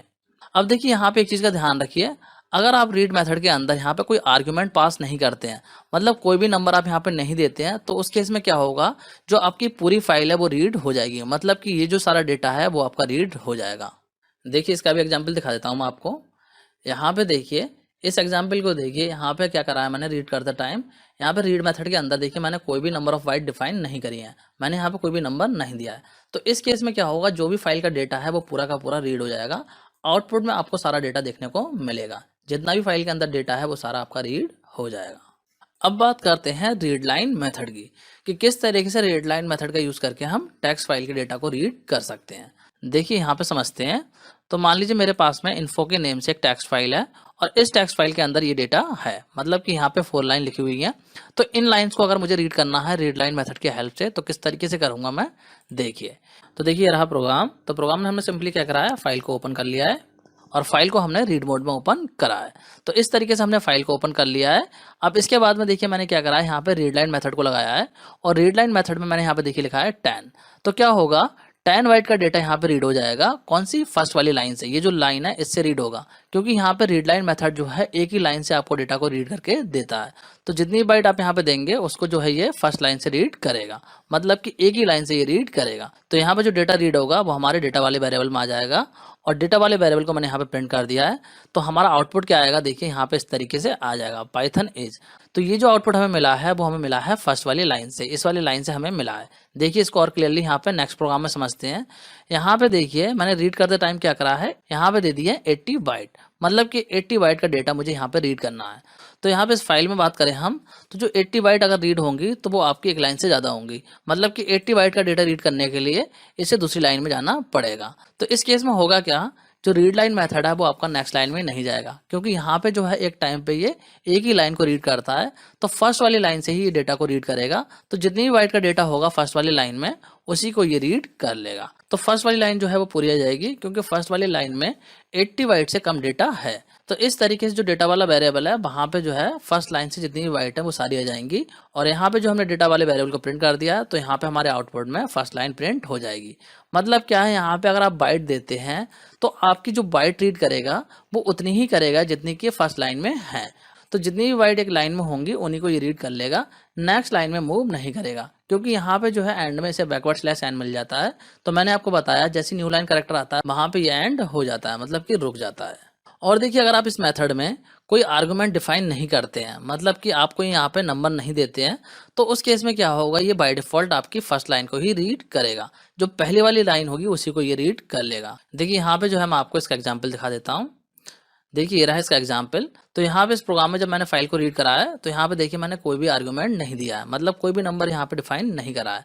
तो इस केस में क्या होगा, ये बाय डिफॉल्ट फर्स्ट वाली लाइन को रीड करेगा, क्योंकि जो रीड लाइन मेथड होता है वो लाइन बाय लाइन डेटा को रीड करता है। तो यहाँ पे जो है हमारी एक ही लाइन रीड करेगा, मतलब कि फर्स्ट वाली लाइन को ये रीड करेगा, सेकंड लाइन को रीड नहीं करेगा, क्योंकि यहाँ पे हमने एक ही बार डेटा रीड करा है तो एक ही लाइन को ये रीड करके रिटर्न कर देगा। तो यहाँ पे डेटा वाले वेरिएबल में फर्स्ट लाइन आ जाएगी। जब हम इसको प्रिंट करेंगे तो इस तरीके से हमारी फर्स्ट लाइन प्रिंट हो जाएगी। अब बात करते हैं कि अगर इस मेथड की हेल्प से हम मल्टीपल लाइन को रीड करना चाहें, मतलब कि जितनी भी लाइन है उन सब लाइन को हमें रीड करना हो, तो किस तरीके से करेंगे। देखिए इसको प्रोग्राम की हेल्प से समझते हैं। यहाँ पे ये रहा प्रोग्राम, आपको मल्टीपल लाइन को रीड करना हो तो आप इस तरीके से प्रोग्राम को लिखेंगे। तो देखिए इस प्रोग्राम में मैंने करा क्या है, यहाँ पे देखिए फाइल को ओपन कर लिया सबसे पहले, और उसके बाद में देखिए यहाँ पे रीड लाइन मेथड की हेल्प से मैंने यहाँ पे डेटा को रीड करा है, और यहाँ पे कोई भी आर्गुमेंट मैंने डिफाइन नहीं करा है। तो बाय डिफॉल्ट क्या करेगा, एक लाइन यहाँ से रीड कर लेगा। इसके बाद में देखिए उस डेटा को जो रीड कराया मैंने उसको प्रिंट कर दिया है। इसके बाद में मैंने डेटा को अगेन रीड करा है रीड लाइन मेथड की हेल्प से, और जो डेटा है उसको मैंने डेटा वाले वेरिएबल में स्टोर कर लिया है, फिर इसको प्रिंट कर दिया है। तो यहाँ से क्या होगा, सेकंड वाली लाइन रीड हो जाएगी। इसके बाद में मैंने डेटा को थर्ड टाइम रीड करा है, तो यहाँ पे क्या करा है, मैंने डेटा को डेटा वाले वेरिएबल में फिर से स्टोर कर लिया है और फिर उस वेरिएबल को प्रिंट कर दिया है। तो इस तरीके से क्या होगा, यहाँ से थर्ड लाइन रीड हो जाएगी। मतलब क्या है, जितनी बार भी आप रीड लाइन मेथड को यूज करेंगे तो हर बार क्या करेगा, अब एक लाइन को उठा लेगा, मतलब कि यहाँ से एक एक लाइन करके ये उठाता रहेगा, और जिस लाइन को ये उठा रहा है उसको हम डेटा वाले वेरिएबल में स्टोर करते जा रहे हैं, फिर हम उसको प्रिंट कर दे रहे हैं। तो इस तरीके से हमारा आउटपुट यहाँ पे स्क्रीन पे आ जाएगा। इसके अलावा अगर आप चाहो तो इस काम को लूप की हेल्प से कर सकते हो, मतलब कि वाइल लूप का यूज करके आप इस काम को कर सकते हो। किस तरीके से करेंगे देखिए, यहाँ पे ये रहा कोड। तो यहाँ पे मैंने करा क्या है, देखिए सबसे पहले फाइल को ओपन कर लिया है, और उसके बाद में यहाँ पे देखिए एक एम्प्टी स्ट्रिंग ली है, माय लाइन के नाम से मैंने यहाँ पे वेरिएबल लिया है जिसके अंदर एम्प्टी स्ट्रिंग को रखा है। एंड इसके बाद में यहाँ पे वाइल लूप दिया है, और वाइल लूप में मैंने क्या दिया है, मैंने यहाँ पे लिखा है वाइल माय लाइन। तो मतलब क्या हुआ, मतलब ये है कि यहाँ पे जो मायलाइन के नाम से वेरिएबल है इसके अंदर जब तक स्ट्रिंग रहे तब तक हमारा ये लूप एग्जीक्यूट हो, और जब ये लूप चलेगा तो इसके अंदर का कोड भी एग्जीक्यूट होगा। तो यहाँ पे देखिए क्या होगा, जब भी ये लूप चलेगा फर्स्ट टाइम में, तो फर्स्ट टाइम में हमारे पास में स्ट्रिंग क्या है, देखिए यहाँ पे स्पेस डाला है मैंने। स्पेस की जगह अगर मैं कुछ अल्फाबेट भी लिख दूं तो कोई फर्क नहीं पड़ता, स्पेस भी एक स्ट्रिंग है, और यहाँ पे कोई अल्फाबेट भी लिख दूंगा तो वो भी एक स्ट्रिंग मानी जाएगी। तो यहाँ पे सिंपली स्ट्रिंग का होना जरूरी है। तो यहाँ पे देखिए हमारे पास में स्ट्रिंग है, तो इसीलिए क्या होगा, ये लूप चल जाएगा, और लूप चलेगा तो क्या होगा, यहाँ पे रीड लाइन मेथड को अप्लाई कर दिया है। तो रीड लाइन मेथड की हेल्प से क्या होगी, एक लाइन रीड हो जाएगी, और कहाँ पे स्टोर होगी, माय लाइन वाले वेरिएबल के अंदर स्टोर हो जाएगी। मतलब कि इसके अंदर जो स्ट्रिंग थी वो मॉडिफाई हो जाएगी और न्यू स्ट्रिंग आ जाएगी। तो न्यू स्ट्रिंग में क्या होगी, पूरी एक लाइन आ जाएगी, और फिर हमने यहाँ पे उस वेरिएबल को प्रिंट कर दिया है तो पूरी एक लाइन प्रिंट हो जाएगी। मतलब कि ये लाइन हमारी आउटपुट में आ जाएगी, फर्स्ट लाइन हमारी आउटपुट में आ जाएगी। सेकंड टाइम यहाँ पे चेक करेगा कि माय लाइन वाले वेरिएबल में स्ट्रिंग है या नहीं है, तो पूरी एक कंप्लीट लाइन है, मतलब कि स्ट्रिंग है वहां पे। तो यहाँ पे फिर से लूप चल जाएगा, फिर चलेगा तो क्या होगा, यहाँ पे रीड लाइन मेथड लगा दिया है तो फिर से एक लाइन को रीड करेगा, और फिर वो लाइन कहाँ चली जाएगी, माय लाइन वाले वेरिएबल में चली जाएगी। फिर हमने उसको प्रिंट कर दिया है तो यहाँ पे सेकंड लाइन प्रिंट हो जाएगी। इसके बाद में थर्ड टाइम यहाँ पे चेक करेगा तो माय लाइन के अंदर अभी भी हमारी सेकंड लाइन है, तो यहाँ पे स्ट्रिंग है, तो फिर हमारा चल जाएगा। तो क्या होगा, इस तरीके से थर्ड वाली लाइन रीड हो जाएगी, और थर्ड वाली लाइन को हमने प्रिंट कर दिया तो यहाँ पे हमारा आउटपुट ये आ जाएगा। इसी तरीके से फिर चेक करेगा, फिर हमारी लाइन है तो यहाँ पे अगेन लूप चल जाएगा, और लूप चलेगा तो फिर हमारी लाइन रीड हो जाएगी, और लाइन रीड होने के बाद में कहाँ चली जाएगी, माय लाइन वाले वेरिएबल में। फिर हमने उसको प्रिंट कर दिया तो हमारी फोर्थ लाइन यहाँ पे प्रिंट हो जाएगी। अब ये फिफ्थ टाइम चलेगा क्योंकि यहाँ पे अभी भी हमारी फोर्थ वाली लाइन है।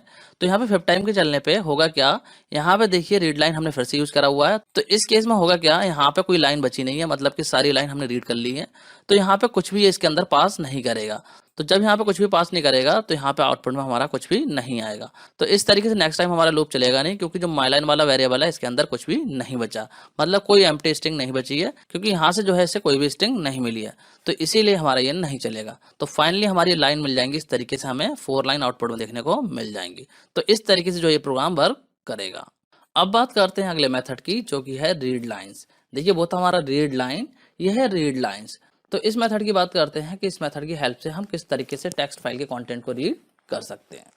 तो देखिए यहाँ पे समझिए, तो मान लीजिए हमारे पास में एक टेक्स्ट फाइल है जिसका नेम है इन्फो, और इस फाइल के अंदर ये कंटेंट है, मतलब कि यहाँ पे 4 लाइंस हैं। तो इस फाइल को मुझे रीड करना है रीड लाइंस मेथड की हेल्प से। तो किस तरीके से करूंगा, मतलब कि मैं चाहता हूँ एक ही बार में सारी लाइंस को रीड करना। तो इस काम को हम किस तरीके से करेंगे रीड लाइंस मेथड की हेल्प से, देखिए यहाँ पे समझिए रहा प्रोग्राम। तो इस प्रोग्राम में सबसे पहले मैंने क्या करा है, फाइल को ओपन करा है ओपन मेथड की हेल्प से, और कौन से मोड में करा है, रीड मोड में ओपन करा है। तो इस तरीके से मेरी फाइल ओपन हो गई है, और जो फाइल ऑब्जेक्ट है वो हमारे यहाँ पे आ गया, इस वेरिएबल में आ गया है, जो कि हमारा माय फाइल के नाम से।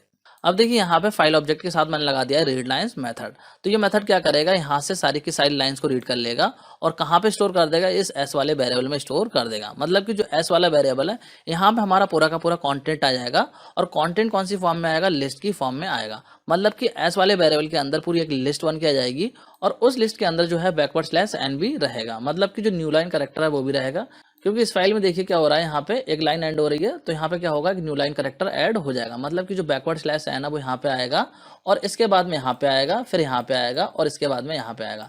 जहां जहां भी इस फाइल में लाइन एंड हो रही है वहां पे क्या होगा, एक न्यू लाइन कैरेक्टर ऐड हो जाएगा। मतलब कि बैकवर्ड स्लैश एन ऐड हो जाएगा। तो जब यहाँ पे रीडिंग के टाइम पे बैकवर्ड स्लैश एन ऐड होगा तो उस टाइम पे होगा क्या, जो हमारी लाइन होगी पूरी वो क्या बन जाएगी, लिस्ट का एलिमेंट बन जाएगी। मतलब कि लिस्ट के जो एलिमेंट होंगे उनमें ये लाइन रहेंगी स्ट्रिंग की फॉर्म में।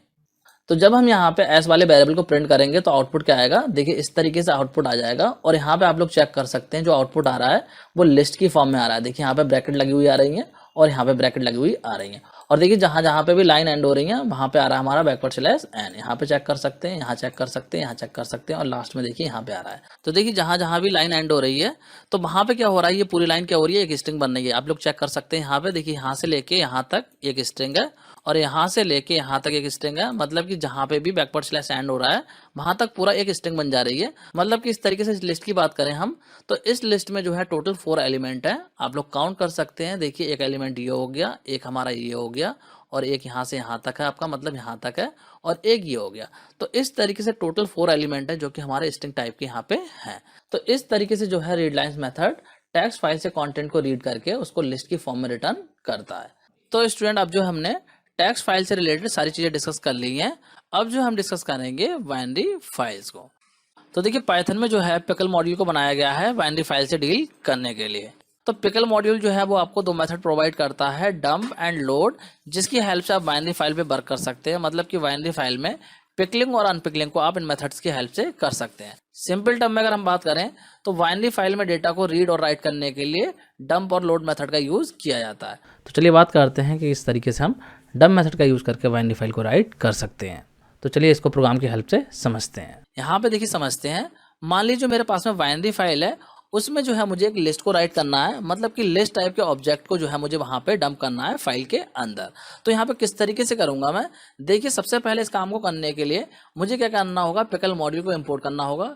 क्योंकि अगर आप पिकल मॉड्यूल को इंपोर्ट नहीं करेंगे तो जो डंप मेथड है वो आपका वर्क नहीं करेगा। तो इसीलिए सबसे पहले हमें क्या करना है, पिकल मॉड्यूल को इंपोर्ट कर लेना है अपने प्रोग्राम में और इसके बाद में हम यहाँ पे डिफाइन कर देंगे लिस्ट को, जिसको कि हम डंप करना चाहते हैं। तो देखिए यहाँ पे जो है मैंने लिस्ट वैल्यूज के नाम से एक लिस्ट ले ली है और ये जो है इस लिस्ट की वैल्यू है। मतलब कि ये जो है इस लिस्ट के एलिमेंट्स हैं। अब मैं चाहता हूँ इस लिस्ट को डंप करना अपनी बाइनरी फाइल में। तो यहाँ पे देखिए किस तरीके से करूंगा, यहाँ पे जो है मैंने एक वेरिएबल ले लिया है, जैसे कि हम टेक्स्ट फाइल में ले रहे थे उसी तरीके से यहाँ पे वेरिएबल ले लिया और इसका नाम रख दिया मैंने फाइल ऑब्जेक्ट।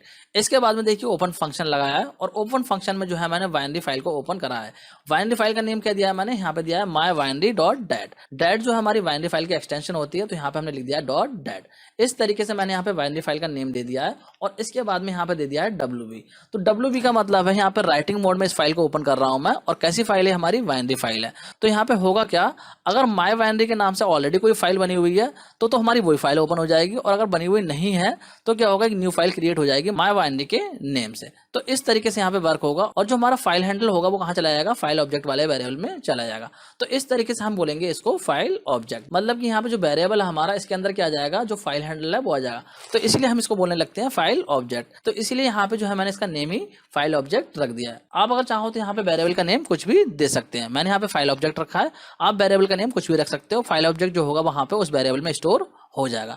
इस तरीके से हमारा इतना काम हो गया है। इसके बाद में हम क्या करेंगे, पिकल मॉड्यूल में से डंप मेथड को यूज करेंगे और डंप मेथड को यूज करने के बाद में उसके अंदर 2 आर्गुमेंट देंगे। पहला जो आर्गुमेंट होगा वो हमारा क्या होगा, डेटा ऑब्जेक्ट होगा। मतलब कि जिस ऑब्जेक्ट को भी हम डंप करना चाहते हैं, सिंपली आप कह सकते हैं राइट करना चाहते हैं बाइनरी फाइल में, उसको लिखेंगे। और उसके बाद में जो हमारा फाइल ऑब्जेक्ट रहेगा, फाइल ऑब्जेक्ट कौन सा रहेगा, जो भी हमने यहाँ पे फाइल को ओपन करते टाइम बनाया होगा वो यहाँ पे हम दे देंगे। तो इस तरीके से ये 2 आर्गुमेंट रहेंगे डंप मेथड में। और इतना काम करने के बाद में आपको फाइल को क्लोज कर देना है। क्लोज करने का मेथड सेम ही है, जैसे कि हमने टेक्स्ट फाइल में फाइल को क्लोज करा था, उसी तरीके से यहाँ पे भी हम फाइल को क्लोज करेंगे। इसके बाद में हम इस प्रोग्राम को रन कर देंगे। तो जैसे इस प्रोग्राम को रन करेंगे हमें आउटपुट में देखने को कुछ नहीं मिलेगा, लेकिन जो डेटा होगा हमारा, जो ऑब्जेक्ट हमने यहाँ पर पास किया था ये वाला, ये हमारा ऑब्जेक्ट क्या होगा, कहाँ पे राइट हो जाएगा, ये हमारा राइट हो जाएगा कौन सी फाइल में, माई बाइनरी के नाम से एक फाइल क्रिएट हो जाएगी और उसके अंदर जो हमारी ऑब्जेक्ट राइट हो जाएगा। अगर हमारी फाइल ऑलरेडी बनी हुई होगी तो न्यू फाइल क्रिएट नहीं होगी, उसी फाइल में क्या होगा, हमारा ऑब्जेक्ट राइट हो जाएगा। तो इस तरीके से बाइनरी फाइल में आप किसी भी ऑब्जेक्ट को राइट कर सकते हैं डम मेथड की हेल्प से। अब हम बात करेंगे कि किस तरीके से हम बाइनरी फाइल से डेटा को रीड कर सकते हैं। तो चलिए इसको प्रोग्राम की हेल्प से समझते हैं। देखिए यहाँ पे समझते हैं। तो मान लीजिए मेरे पास में एक बाइनरी फाइल है जिसका नेम है mybinary.dat। मतलब कि यहाँ पे हमारी ये बाइनरी फाइल है और इस फाइल के अंदर यहाँ पे देखिए एक लिस्ट पड़ी हुई है। मतलब जो लिस्ट है वो हमारी पिकल्ड फॉर्म में, इसको जो हमने डम मेथड की हेल्प से इस फाइल में राइट करा है। तो इस फाइल को अगर मुझे रीड करना होगा, मतलब कि इसकी अनपिकलिंग करनी होगी, तो किस तरीके से करूँगा। देखिए यहाँ पे कोड लिखता हूँ मैं, इस तरीके से मैं यहाँ पे कोड लिख दूंगा। क्या करा है मैंने इस कोड में, सबसे पहले जो है इंपोर्ट करा है पिकल मॉड्यूल को। इसके बाद में यहाँ पे एक प्रिंट स्टेटमेंट लगा दिया और इसमें मैसेज दे दिया है the data that were stored in file are. मतलब कि जो भी फाइल का डेटा हम रीड करेंगे उससे पहले हमने ये मैसेज लगा दिया कि ये मैसेज आए और उसके बाद में जो फाइल का डेटा है वो हमारा डिस्प्ले हो। तो इस तरीके से यहाँ पे मैसेज डाल दिया है। इसके बाद में देखिए मैंने क्या करा है, फाइल को ओपन करा है ओपन फंक्शन की हेल्प से। और यहाँ पे कौन सी फाइल ओपन करी है मैंने, माई बाइनरी के नाम से जो फाइल है उसको ओपन किया है और इस फाइल को ओपन कराया मैंने यहाँ पे आरबी मोड में। मतलब कि यहाँ पे जो है मैं इस फाइल को रीड करने वाला हूँ, तो यहाँ पे जो है मैं इसको आर मोड में ओपन कर रहा हूँ। बाइनरी फाइल है इसलिए हमने यहाँ पे बीबी लगाया है। तो इस तरीके से हमने फाइल को ओपन कर लिया है और जो फाइल का ऑब्जेक्ट है उसको कहाँ स्टोर कर लिया है, फाइल ऑब्जेक्ट वाले वेरिएबल में। मतलब कि जो फाइल का ऑब्जेक्ट है वो हमारा यहाँ पे आ चुका है। तो फाइल ऑब्जेक्ट जो वेरिएबल है वो हमारा क्या हो गया है, फाइल ऑब्जेक्ट हो गया है। फिर इसके बाद में मैंने यहाँ पे यूज करा है पिकल मॉड्यूल से लोड फंक्शन को, और लोड फंक्शन के अंदर आर्गुमेंट में डाल दिया मैंने यहाँ पे फाइल ऑब्जेक्ट को। मतलब कि ये वाला जो फाइल ऑब्जेक्ट है उसको यहाँ पे पास कर दिया है। तो इस फाइल ऑब्जेक्ट के पास में जो भी डेटा है वो हमारा यहाँ पे आ चुका है और इसके बाद में इस पूरे का जो रिजल्ट है वो स्टोर कर लिया मैंने इस वेरिएबल में, जो हमारा है ऑब्जेक्ट बेयर के नाम से वेरिएबल, इसके अंदर स्टोर कर लिया है। तो इसी को जो हम बोलेंगे डेटा ऑब्जेक्ट या फिर आप बोल सकते हैं स्टोर ऑब्जेक्ट। इसके अंदर जो हमारा पूरा का पूरा यहाँ पे डेटा स्टोर हो रहा है। मतलब कि यहाँ पे लोड फंक्शन की हेल्प से जो फाइल ऑब्जेक्ट में डेटा है वो हमारा लोड हो रहा है और कहाँ पे जा रहा है, इस वाले वेरिएबल में आ रहा है। तो ये जो हमारा क्या हो गया, डेटा ऑब्जेक्ट हो गया। इसके बाद में जो है मैंने यहाँ पे फाइल को क्लोज कर दिया है। देन जो हमारा फाइल ऑब्जेक्ट के पास में डेटा है उसको मैंने यहाँ पे प्रिंट करवा लिया है। जैसे इसको प्रिंट करेंगे तो ये डेटा हमारे इस फाइल के अंदर ही हमारा डिस्प्ले हो जाएगा। देखिए आउटपुट दिखा देता हूँ। जब इस प्रोग्राम को रन करेंगे तो आउटपुट क्या आएगा, आपका जो आउटपुट होगा वो इस तरीके से डिस्प्ले हो जाएगा। यहाँ पे देखिए ये वाली जो लाइन है वो आ रही है हमारी, और उसके बाद में जो डेटा फाइल का वो हमारा यहाँ पे आ रहा है। और यहाँ पे देखिए आप लोग कंफ्यूज मत हो जाना कि मैंने फाइल को पहले क्लोज कर दिया उसके बाद में प्रिंट करा है। अगर आप चाहें तो प्रिंट पहले कर सकते हैं, फाइल को बाद में क्लोज कर सकते हैं, क्योंकि फाइल की रिक्वायरमेंट हमें यहाँ तक थी। तो यहाँ पे हमारा डेटा तो ऑलरेडी आ चुका है इस वेरिएबल के अंदर, तो इसको हम बाद में प्रिंट कर सकते हैं। तो इस तरीके से जो हम बाइनरी फाइल से डेटा को रीड कर सकते हैं, मतलब कि जो पिकल्ड फॉर्म में डेटा है उसको अनपिकल करके रीड कर सकते हैं। अब बात करते हैं कि अगर बाइनरी फाइल में एक से ज़्यादा ऑब्जेक्ट हो तो उनको किस तरीके से रीड करेंगे। यहाँ पे देखिए इस वाली फाइल में एक ही ऑब्जेक्ट था, लेकिन कोई ऐसी बाइनरी फाइल हो जिसमें कि मल्टीपल ऑब्जेक्ट हैं, मतलब कि मल्टीपल लिस्ट हो या फिर मल्टीपल डिक्शनरी हो, इस तरीके से मल्टीपल ऑब्जेक्ट हो तो उसको हम किस तरीके से रीड कर सकते हैं। तो चलिए इसको प्रोग्राम की हेल्प से समझते हैं। मान लीजिए आपके पास में इस तरीके से फाइल है student.dat के नाम से, मतलब कि हमारी बाइनरी फाइल है, लेकिन यहाँ पे जो डेटा है इस फाइल के अंदर वो यहाँ पे हमारा 2 स्टूडेंट का है। मतलब कि एक से ज्यादा स्टूडेंट का डेटा यहाँ पे इस फाइल में है। तो यहाँ पे हम क्या करेंगे, लूप को लगाएंगे। मतलब कि जो बाइनरी फाइल है उसमें एक से ज्यादा रिकॉर्ड है, तो उस केस में उन रिकॉर्ड को रीड करने के लिए हम लूप को लगाते हैं। तो लूप को किस तरीके से लगाएंगे यहाँ पे देख लेते हैं। देखिए हमारा प्रोग्राम यहाँ पे उस फाइल को रीड करने के लिए हम इस तरीके से प्रोग्राम लिखेंगे। तो प्रोग्राम को समझ लेते हैं, प्रोग्राम में क्या हो रहा है। सबसे पहले इंपोर्ट करा है पिकल मॉड्यूल को, और उसके बाद में देखिए यहाँ पे फाइल को ओपन कर लिया है मैंने रीड मोड में, और इस फाइल का जो ऑब्जेक्ट है उसको स्टोर कर लिया हमने fs वाले वेरिएबल में। तो इस तरीके से इतना काम हमने कर लिया है। और इसके बाद में देखिए यहाँ पे लगाया मैंने लूप, और लूप में मैंने दिया है वाइल ट्रू, मतलब कि यहाँ पे इनफाइनाइट लूप को मैंने लगा दिया है। तो इस तरीके से यहाँ पे देखिए मैंने क्या करा है, इस लूप के अंदर यहाँ पे जो मैंने पिकल मॉड्यूल के लोड फंक्शन को यूज करा है, और लोड फंक्शन के अंदर पास कर दिया है क्या, फाइल ऑब्जेक्ट। ये जो फाइल ऑब्जेक्ट है इसको पास कर दिया है। तो इस तरीके से लोड फंक्शन क्या करेगा, फाइल ऑब्जेक्ट की हेल्प से डेटा को लोड करेगा, और ये जो डेटा लोड होगा वो कहाँ चला जाएगा, डेटा वाले वेरिएबल में। देखिए यहाँ पे जो है मैंने स्टोर ऑब्जेक्ट बना लिया है, मतलब कि कह सकते हैं डेटा ऑब्जेक्ट है, तो इसके अंदर स्टोर हो जाएगा। उसके बाद में जो है मैंने इसको प्रिंट कर दिया है। तो यहाँ पे देखिए हमारा क्या होगा, डेटा प्रिंट हो जाएगा, जो भी डेटा होगा वो प्रिंट हो जाएगा। देन इसके बाद में जो है मैंने फाइल को क्लोज कर दिया है। अब देखिए ऐसा करने से होगा क्या, जो भी फाइल का कंटेंट है वो तो आपका रीड हो जाएगा, लेकिन जैसे ये फाइल के लास्ट में पहुंचेगा तो वहां पे क्या जनरेट होगा, एंड ऑफ फाइल एरर आपको देखने को मिलेगा। देखिए आउटपुट किस तरीके से आएगा, यहाँ पे देखिए आउटपुट में जो रिकॉर्ड है वो तो आपको इस तरीके से देखने को मिल जाएंगे, मतलब कि जो डेटा था उस फाइल में वो आपका आउटपुट में आ जाएगा। लेकिन उसके बाद में जो आपको यहाँ पे एरर देखने को मिलेगा, इस तरीके से आ जाएगा आपके सामने error, end of file error. मतलब कि ये वाला जो कोड है वो फाइल के डेटा को रीड कर रहा है, लेकिन जैसे ही एंड में पहुंच रहा है तो वहां पे क्या कर रहा है, जनरेट एक्सेप्शन जनरेट कर रहा है, मतलब कि end of file error generate कर रहा है, क्योंकि फाइल के एंड में पहुंच रहा है तो वहां पे जो है एंड ऑफ फाइल पॉइंटर मिल रहा है, तो वहां पे उस केस में ये एरर जनरेट कर रहा है। तो इस एरर को रिमूव करने के लिए हम क्या करेंगे, यहाँ पे लगा देंगे ट्राई एंड एक्सेप्ट ब्लॉक को। किस तरीके से करेंगे, चलिए यहाँ पे समझ लेते हैं इसको। देखिए इसके लिए हम कोड इस तरीके से लिखेंगे, करेंगे क्या, जो पार्ट हमारा एक्सेप्शन जनरेट कर रहा है उसको हम डाल देंगे ट्राई वाले ब्लॉक में, और एक्सेप्ट ब्लॉक में डाल देंगे कि जैसे ही हमारा एंड ऑफ फाइल एरर आए तो उस केस में क्या हो, हमारी फाइल क्लोज हो जाए। मतलब फाइल में से जब डेटा रीड हो तो जैसे ही एंड में पहुंचे तो उस केस में क्या होगा, उस एंड ऑफ फाइल एरर मिलेगा, और जैसे ही वो एरर मिले तो क्या हमारी फाइल क्लोज हो जाए। तो इस केस में क्या होगा, आपका आउटपुट इस तरीके से आएगा, मतलब लास्ट में जो है आपको यहाँ पर कोई भी एरर देखने को नहीं मिलेगा, आपका जो डेटा है सिर्फ वही डिस्प्ले होगा। अब बात करते हैं बाइनरी फाइल में सर्चिंग ऑपरेशन की।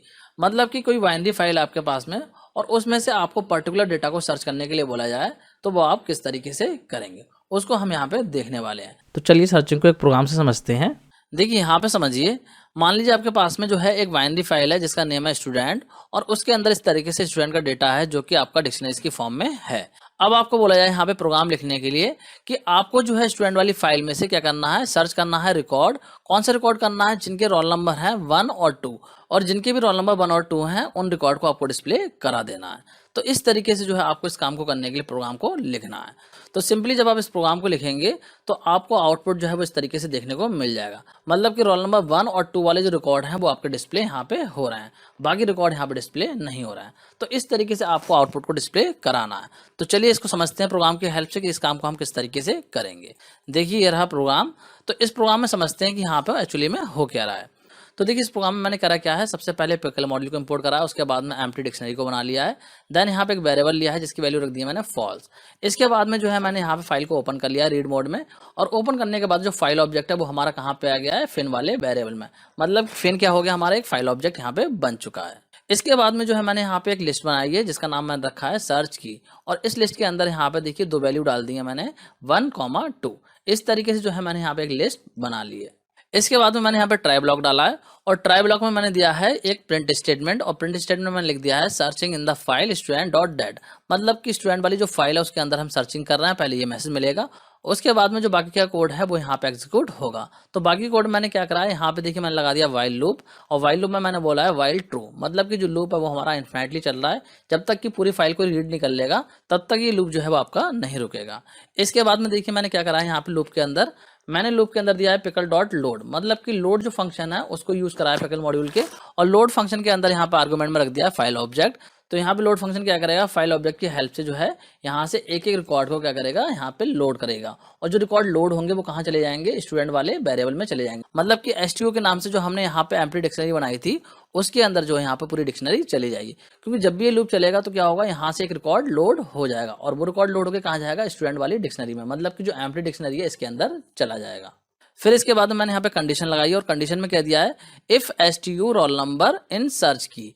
मतलब क्या हुआ, जो हमारी एसटीयू वाली डिक्शनरी है, मतलब कि जो एम्प्टी डिक्शनरी है, तो इसके अंदर क्या हो रहा है, यहाँ से एक डिक्शनरी जा रही है, तो इसके अंदर जो डिक्शनरी आ रही है उसके अंदर जो रोल नंबर वाली की है उसके अंदर अगर आपकी ये वाली की मैच कर रही है, जो कि कहाँ पे, इस वाली लिस्ट के अंदर रखी हुई है, मतलब ये वैल्यू मैच कर रही है रोल नंबर वाली की में, तो क्या हो, वो डिक्शनरी आपकी प्रिंट हो जाए। मतलब कि एसटीयू को प्रिंट कर दिया तो पूरी डिक्शनरी हमारी यहाँ पे प्रिंट हो जाएगी, और फाउंड की जो वैल्यू है वो हो जाए हमारी ट्रू। तो इस तरीके से क्या होगा, यहाँ से एक एक करके सारे रिकॉर्ड आएंगे, और उन सारे रिकॉर्ड को यहाँ पे चेक करता जाएगा, रोल नंबर वाली की में जो भी वैल्यू इसे मिलेगी इस वाली रेंज की, मतलब कि ये जो हमने लिस्ट डिफाइन करी है इसके अंदर जो वैल्यू है, अगर वो वैल्यू मिलती है किसमें, रोल नंबर वाली की में, तो वो हमारी डिक्शनरी प्रिंट होती चली जाएंगी।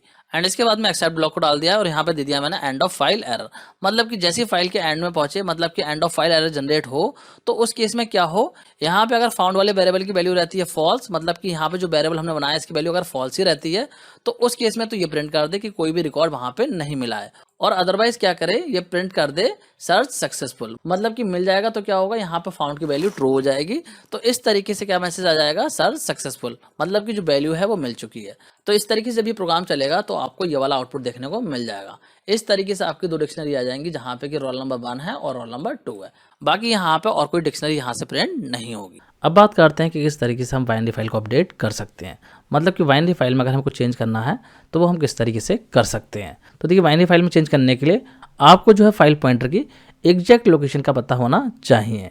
तो बात करते हैं किस तरीके से हम लोकेशन का पता कर सकते हैं, मतलब कि जो फाइल पॉइंटर होता है उसकी जो लोकेशन है वो हम किस तरीके से पता कर सकते हैं जो फाइल पॉइंटर अब हमारा फाइल में कहाँ पे है।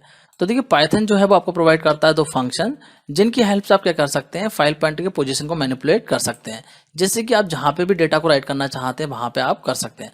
मतलब कि जो लोकेशन है फाइल पॉइंटर की उसको पता कर सकते हैं, या फिर जो फाइल पॉइंटर है उसको जो है आप फाइल में पर्टिकुलर पोजीशन पे ले जा सकते हैं। तो इस काम को करने के लिए जो पाइथन में ये दो फंक्शन होते हैं, कौन कौन से हैं, एक है आपका टेल और सेकंड है सीक। इन दोनों फंक्शन की हेल्प से जो है आप ये काम कर सकते हैं, मतलब कि बाइनरी फाइल में जो फाइल पॉइंटर की लोकेशन है उसको पता कर सकते हैं, या फिर फाइल पॉइंटर को जो है आप पर्टिकुलर पोजीशन पे सेट कर सकते हैं। तो चलिए बात करते हैं दोनों ही फंक्शन की कि इनका काम क्या होता है। देखिए यहाँ पे पहले बात करते हैं टेल फंक्शन की। तो देखिए टेल फंक्शन जो है वो आपको बताता है करंट पोजीशन, मतलब कि रिटर्न करके देता है करंट पोजीशन किसकी, फाइल पॉइंटर की, कि फाइल पॉइंटर जो फाइल में एक्चुअली में है कहाँ, उसके करंट पोजीशन को जो है ये फंक्शन बताता है। तो इसको किस तरीके से यूज़ करते हैं, इसको यूज़ करने के लिए सबसे पहले आपको लिखना होगा फाइल ऑब्जेक्ट, उसके बाद में आप लिख देंगे डॉट लगा के टेल फंक्शन को।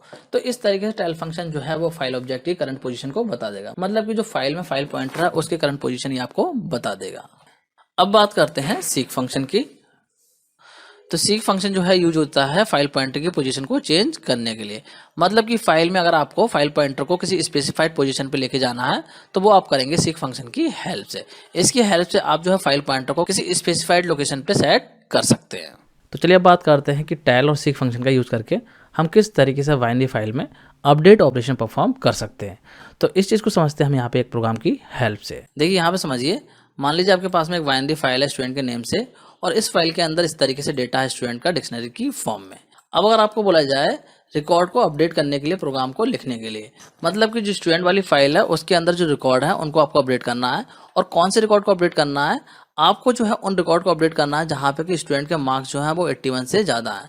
मतलब कि जिन स्टूडेंट के मार्क्स 81 से ज़्यादा हैं उनको क्या करना है, आपको 2 नंबर का बोनस प्रोवाइड करना है। जिन स्टूडेंट के भी मार्क्स जो है 81 से ज़्यादा हैं उनके मार्क्स में आपको 2 नंबर को यहाँ पे ऐड कर देना है। तो इस तरीके से जो आपको इस बाइनरी फाइल को अपडेट करना है। तो इस काम को हम कैसे करेंगे, चलिए समझ लेते हैं। तो देखिए अपडेट करने के लिए मैंने यहाँ पे कोड लिखा है, और इसमें देखिए मैंने करा क्या है, यहाँ पे ध्यान से देखिए आप लोग। सबसे पहले पिकल मॉड्यूल को इंपोर्ट करा है, जो कि हम करते हैं हर प्रोग्राम में। इसके बाद में यहाँ पे एम्प्टी डिक्शनरी को बना लिया है, फिर यहाँ पे एक वेरिएबल लिया है फाउंड के नाम से और इसकी वैल्यू कर दी है फॉल्स। देन जो हमने फाइल को ओपन कर लिया है, कौन से मोड में करा है, आरबी प्लस, मतलब कि रीड और राइट मोड में हमने ओपन करा है। इसके बाद में ट्राई ब्लॉक दिया है, और ट्राई ब्लॉक के अंदर हमने यहाँ पे ये कोड डाल दिया है। अब इस कोड में क्या करा है, सबसे पहले वाइल लूप लगाया है, और वाइल लूप में मैंने दिया है वाइल ट्रू, मतलब कि जो लूप है वो हमारा इन्फिनिटली चलेगा। इसके बाद में यहाँ पे फाइल ऑब्जेक्ट की हेल्प से टेल फंक्शन को यूज करा है।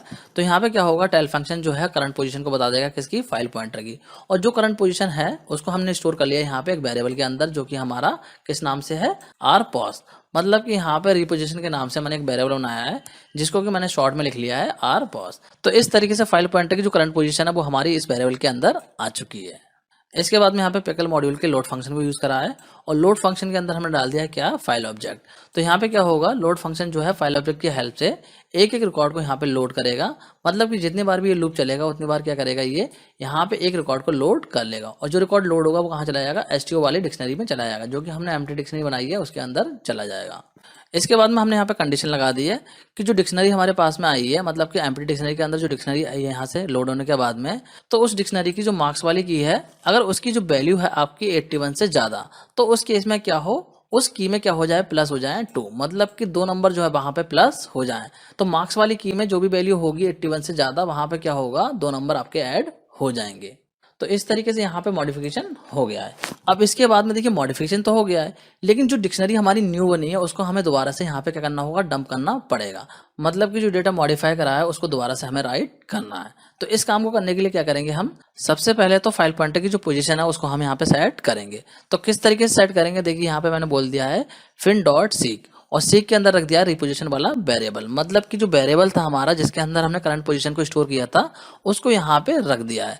तो इस तरीके से क्या होगी, हमारी करंट पोजीशन पे ये पहुंच जाएगा। मतलब कि जो पोजीशन यहाँ पे थी फाइल पॉइंटर की, उसी पोजीशन पे हमने दोबारा से उसको सेट कर दिया है। इसके बाद में हमने यहाँ पे डेटा को दोबारा से डंप कर दिया है।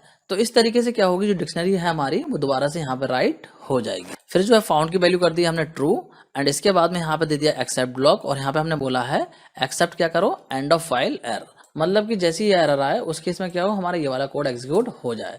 तो इस कोड में मैंने क्या दिया है, देखिए यहाँ पे मैंने दिया है इफ फाउंड इक्वल फॉल्स, मतलब कि फाउंड की वैल्यू अगर आपकी फॉल्स रहती है तो उस केस में आपका ये मैसेज आ जाए कि यहाँ पे कोई भी रिकॉर्ड नहीं मिला है, क्योंकि फॉल्स रहेगी तो इसका मतलब क्या हुआ, कोई भी रिकॉर्ड वहां पे नहीं मिला। अदरवाइज क्या हो, इस तरीके से मैसेज मिल जाए रिकॉर्ड सक्सेसफुली अपडेटेड, मतलब कि जो एल्स पार्ट है वो हमारा यहाँ पे एग्जीक्यूट हो जाए।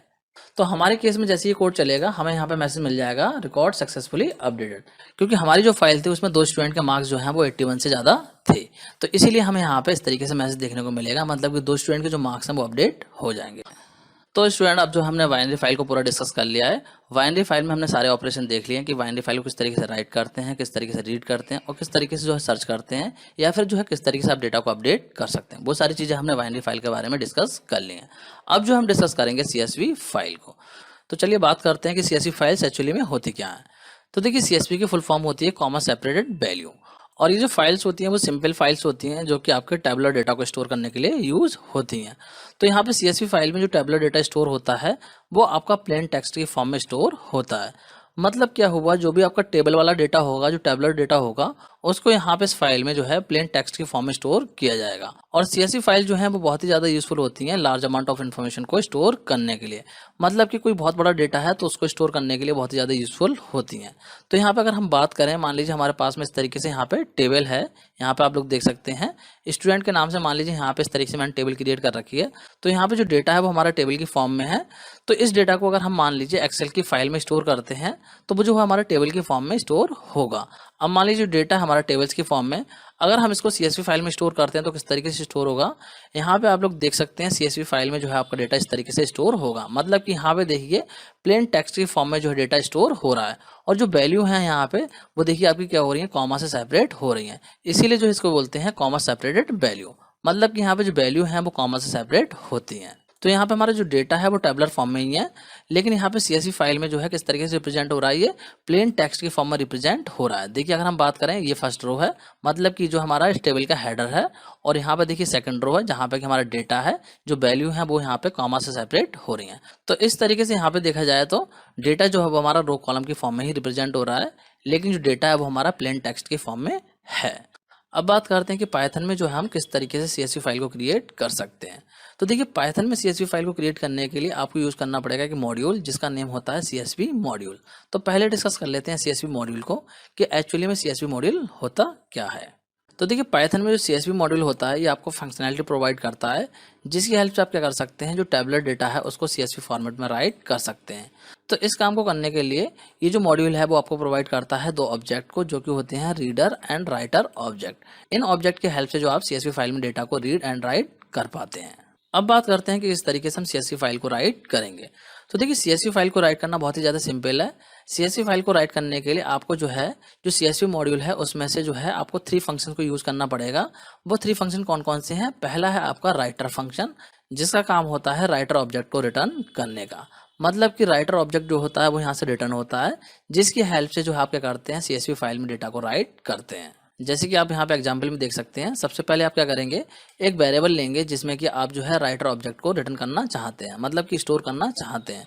उसके बाद में जो आप यहाँ पे इस तरीके से CSV.writer लिखेंगे और यहाँ पे देंगे फाइल ऑब्जेक्ट का नेम। फाइल ऑब्जेक्ट कौन सा आएगा, जो आपने ओपनिंग के टाइम पे यूज़ किया होगा। तो इस तरीके से क्या होगा, CSV मॉड्यूल में से जो राइटर ऑब्जेक्ट होगा वो आपका इस वाले वेरिएबल में आ जाएगा। इसके बाद जो हम यूज़ करेंगे राइट रो फंक्शन को। इसका काम क्या होता है, इसका काम होता है रो को राइट करने का। किस पे राइट करता है ये, राइटर ऑब्जेक्ट पे। मतलब कि यहाँ पे जो हमारा राइटर ऑब्जेक्ट होगा इस पे जो है ये क्या करेगा, रो को राइट कर देगा। इसके अलावा अगर आप चाहें तो राइट रोज फंक्शन का यूज़ कर सकते हैं। इसकी हेल्प से जो आप मल्टीपल रोज को राइट कर सकते हैं राइटर ऑब्जेक्ट पे। मतलब कि जो ऑब्जेक्ट है इस पे अगर आपको मल्टीपल रोज को राइट करना है तो आप कर सकते हैं राइट रोज फंक्शन की हेल्प से।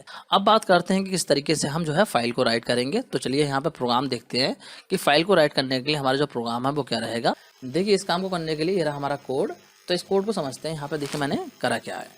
तो देखिए इस प्रोग्राम में भी मैंने क्या करा है, सबसे पहले CSV मॉड्यूल को इंपोर्ट करा है। उसके बाद में जो फाइल है उसको ओपन कर लिया है। एंड इसके बाद में यहाँ पे क्या करा है, मैंने राइटर ऑब्जेक्ट को इस वेरिएबल में स्टोर कर लिया है। एंड इसके बाद में जो है मैंने हेडर के नाम से यहाँ पे एक लिस्ट ले ली है और लिस्ट के अंदर मैंने डाल दिए element, roll number, name and percentage.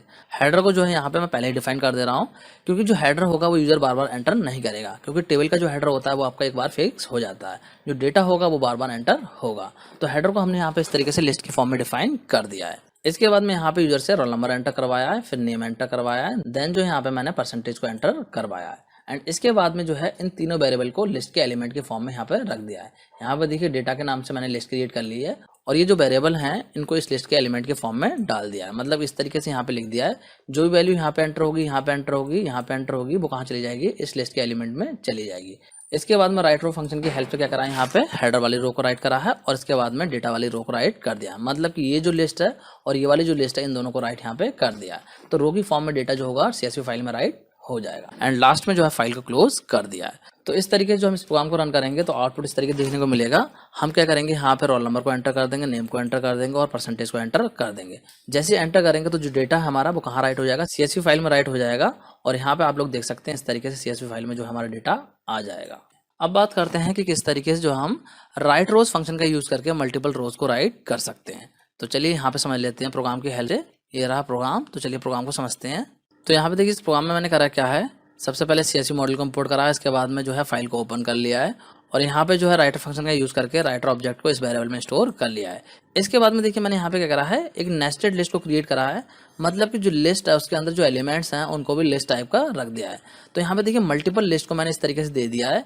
यहाँ पे आप लोग चेक कर सकते हैं, इस तरीके से जो है मैंने मल्टीपल लिस्ट को यहाँ पे डिफाइन कर दिया है। तो ये जो लिस्ट हैं इनको आप एक ही बार में राइट कर सकते हैं राइट रोज फंक्शन की हेल्प से। यहाँ पे देखिए मैं क्या करूँगा, जो मेरी नेस्टेड लिस्ट है उसको इस तरीके से यहाँ पे डाल दूंगा एज एन आर्ग्यूमेंट।